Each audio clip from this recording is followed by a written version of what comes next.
Alright, so hi everyone. So in this video, saya akan katakan induced EMF. Okay, dalam induced EMF ni kita kena belajar dua law.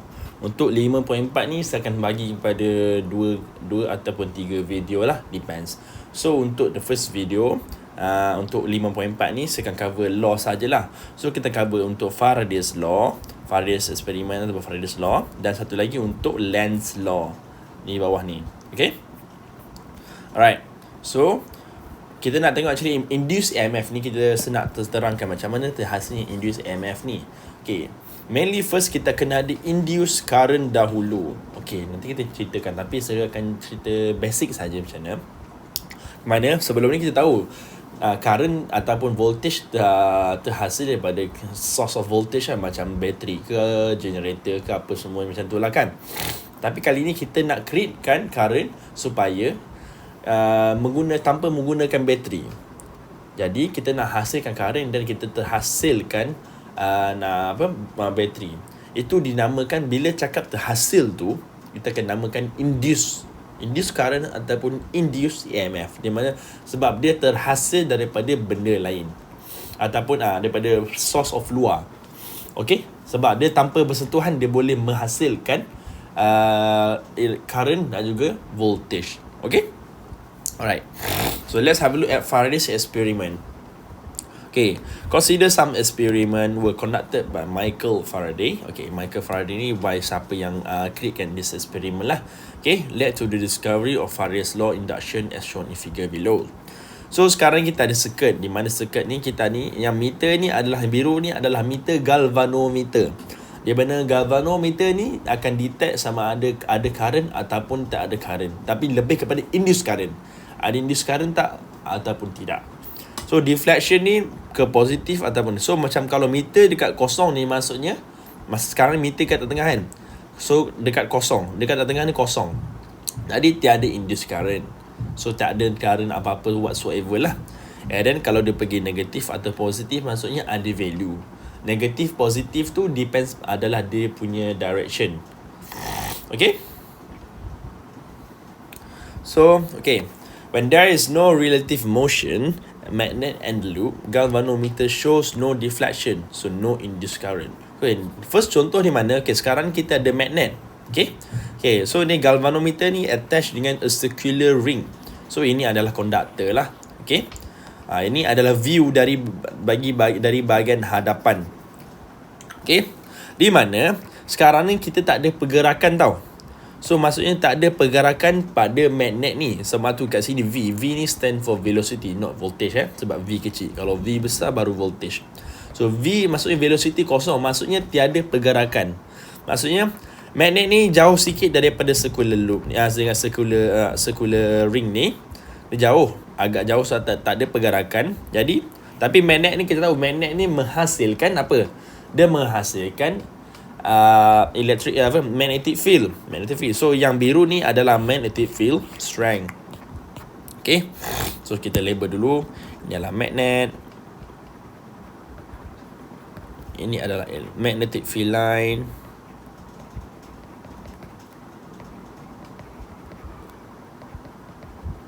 Okay, ini circular galvanometer.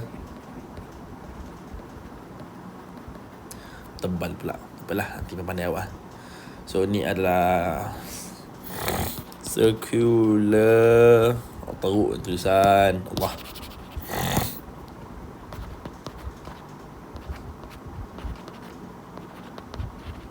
Okay, circular ring. Circular ring ataupun circular conductor lah. Okay.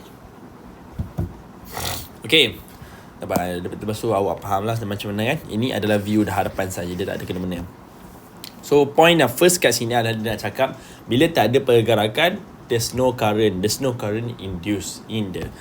So sebab goals kita sebenarnya, kita nak paskan kita punya, bila magnetic field ni boleh menghasilkan current. Sebab bila ada pergerakan, dekat sini ada conductor, so current tu akan resap dalam coil ni dan menghasilkan ada current flow dekat dalam sini, terhasil daripada magnetic field. Okay, magnetic field strength.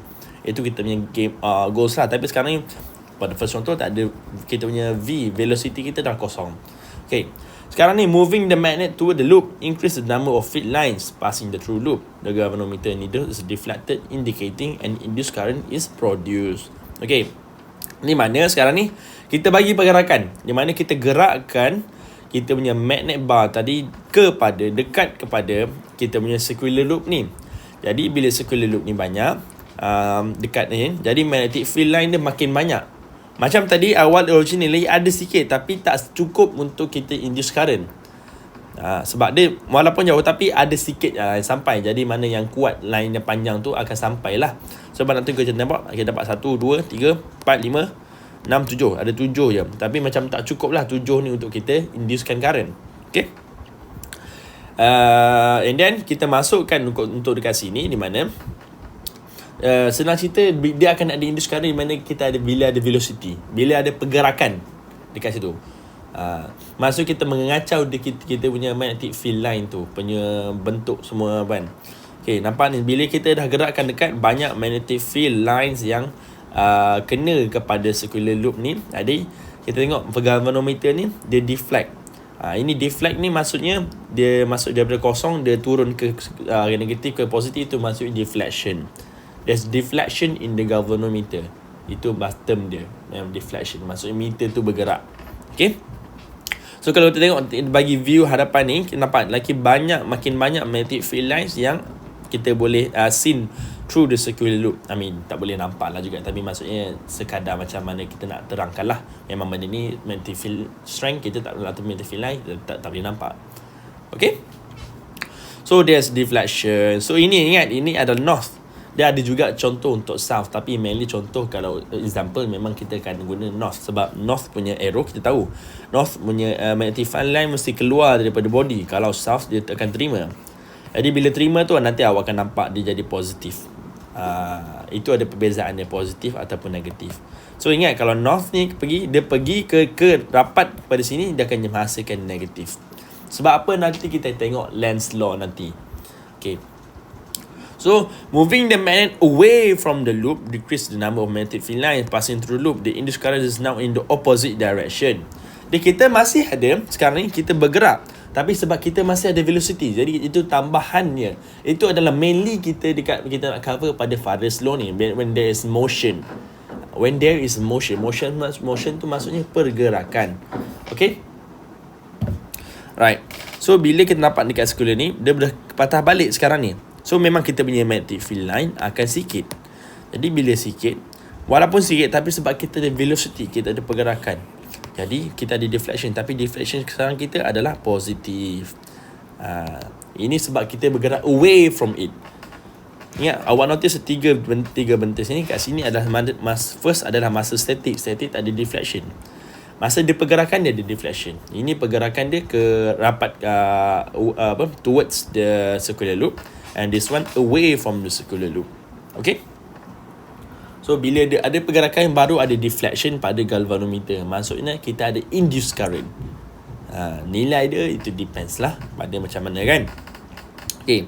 From the experiment, it can be seen that EMF is induced only when the magnetic flux is through the coil change.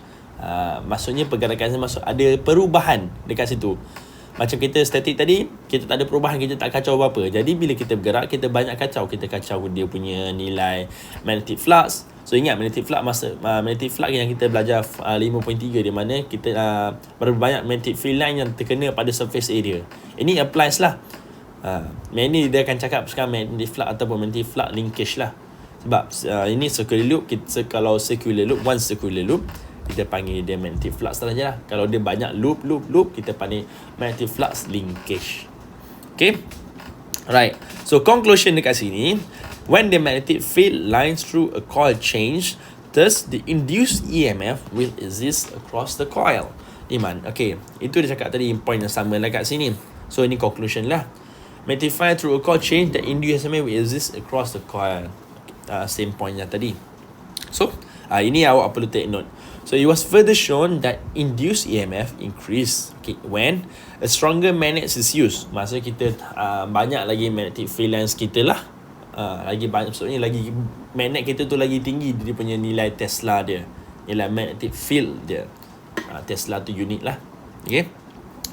And then second adalah B adalah the magnet is pushed faster into the coil.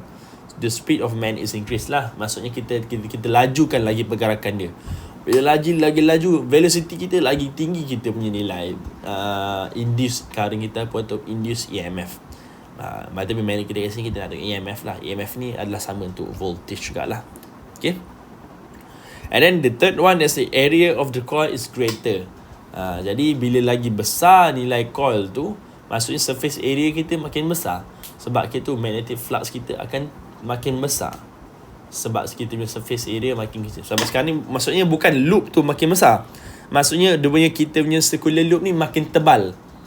Lagi tebal maksudnya lagi banyak magnetic field line kita akan kena. Macam sekarang ni kan, yang kena cupu-cupu je yang dekat sikit. Sebab kita punya circular loops ni, kita punya circular ring ni nipis je. Kalau dia makin tebal, surface area kita makin besar lah, surface area of the circular loop. Jadi makin banyak yang boleh kena kepada kita punya circular loop lah. Sebab mainly kita nak bagi dia kena pada circular loop ni lah. Kena besi tu. Kalau tak kena, yang tak kena macam kat tengah ni tak kena. Kita nak tahu kita nak dapat kena yang dekat sini, dekat ring tu. Okay. And last one, the number of turn increase. So maksudnya dia somehow related dengan surface area tadi. Maksudnya lagi banyak loop, lagi banyak lah yang akan kena. Cuma pada loop yang berbeza-beza. Tapi sebab benda solenoid lah. So solenoid kan banyak loop dia beribu-ribu turns. Jadi makin banyak lah lines ataupun surface area yang akan kena kepada kita punya magnetic field lines. Okay. So kita ada 4 faktor yang boleh menyebabkan dia increase ataupun decrease di kita punya induced EMF. Okay. So basically itu adalah kita punya Faraday's Law lah. Okay. Yang mana Faraday's Law ni kita akan menghasilkan satu formula untuk macam mana kita nak, sebab tadi kita dah tahu kita ada induced EMF kan. Sekarang ni kita nak kira lah berapa nilai EMF kita. So kita ada formula di mana mainly kita guna formula adalah menggunakan hasilnya daripada magnetic flux atau magnetic flux linkage lah. Flux linkage pada untuk solenoid. Tapi memang lebih daripadanya solenoid lah dekat sini. Sebab formula dia ada N. So kita ada number of turn. So straight conductors ataupun circular coil circular coil, dia punya N adalah satu sajalah. So kita ada satu loop saja. So untuk formula ni it only applies for tebalnya line. Nipis sangat. Okay.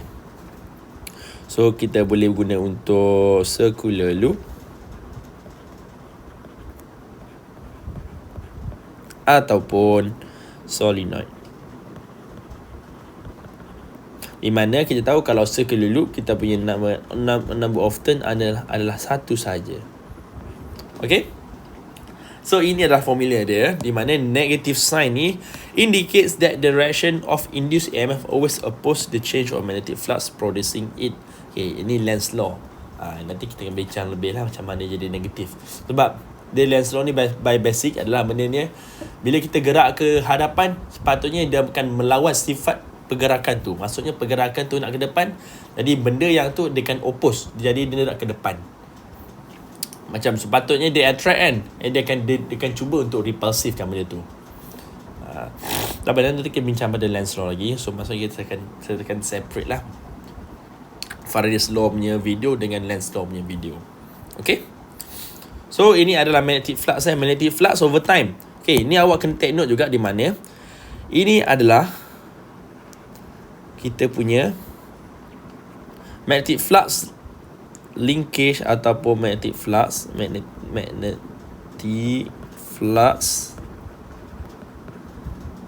over time, ataupun nama dia paling senang adalah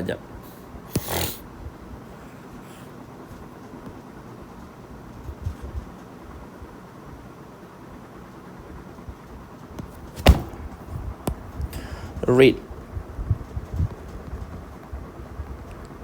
Ini term fizik yang selalu akan keluar lah, di mana rate of magnetic flux, the whole thing, di mana kita nak magnetic flux tu over time, per second. Kita tahu dalam per second berapa nilai dia. Sebab kalau kita buka formula di atas ni, dt samalah kita akan dapat kalau kita manually lah. So kita ada final magnetic flux tolak initial magnetic flux sama dengan time final tolak time initial. Ini dia masukkan di data dia, okay. Ni kalau kita nak kira manual. So kita nak tahu berapa nilai dia, masa dia magnetic flux final dengan magnetic flux initial, dengan juga time lah. So masa time dia mula dengan time akhir dia, kita tolak masa dia berapa, dapatlah kita punya the rate of magnetic flux. So unit dia must be in. So kalau unit yang merah ni, unit dia adalah, kita tahu magnetic flux adalah unit lah Weber WB. And then kita tahu kita punya T tu adalah second kan. So per second, sebab T tu dekat bawah. So ini unit dia. Sama ada dia sebut benda ni rate of magnetic flux, ataupun dia sebut ataupun dia bagi unit tu, dia bagi value, dia bagi unit, dia tak cakap apa-apa pun. Itu awak kena take note lah. Yang itu adalah kita punya rate. Boleh terus pakai. Kalau kita cari normally, kita kena cari gunakan inilah. Kena cari final, tolak initial apa semua. Okay. Right. So kita tengok untuk example 5 di mana okay, magnetic flux passing through a single turn of a coil is increased quickly but steadily at a rate of 5 to the power f negative 2 Weber per second. If the coil have 500 turns, calculate the magnitude of induced EMF in the coil. Okay. Okay, sekarang ni cakap, okay, dia dah bagi masa lah. Ni awak jangan terkeliru, dia cakap single turn ni. Ni maksudnya dia masuk di, kita cakap sekarang kita masih ada pada solenoid. Cuma sekarang ni dia nak cakap 5 to the power negative 2 Weber per second ni lalu pada satu first coil ni, pada rate ni. So maksudnya the second dia jadi kali ganda nilai ni. Ni sebab sedang jadi nak cakap nilai dia per second. Maksudnya setiap per second tu setiap satu loop adalah 1 saat, 1 saat, 2 saat, 1 saat, 2 saat, 3 saat, 4 saat, 5 saat, 6 saat. Okay. But sekarang dia kata ada 500 turns on the coil. Calculate magnetic induced EMF in the coil. So kita nak induce EMF kan. So kita ada formula tadi, mana E is equals to negative N kali dengan DI over DT. Okay, kita dapat negative 500 kali dengan nilai ni dah bagi tidak. So ini dia tak nilai, kalau kita tak unit dia adalah Weber per second. So kita tahu itu adalah the rate of magnetic flux. So 5 times 2 to the 10 negative 2. So kita kalikan saja. So kita ada 500 kali dengan 5 to the negative 2. 25. So kita dapat negative 25. Okay, unit apa? EMF adalah voltage. So voltage adalah volts. Mesti dalam V besar. Okay. Ataupun awak nak biar dalam unit ni pun boleh, tak ada masalah. Weber per second. Sebab N kita tak ada unit, pun tak ada masalah. Or kita boleh letak negatif. Kalau awak tak ingat lah apa voltage benda unit N, so awak pakai balik unit yang macam ni lah. So N ni memang tak ada unit, so kita pakai unit di atas tu, dia dapat Weber per second pun boleh juga, tak ada masalah. Alright. Okay, itu adalah Faraday's law. Okay, next video kita akan masuk untuk Lenz's law. Thank you.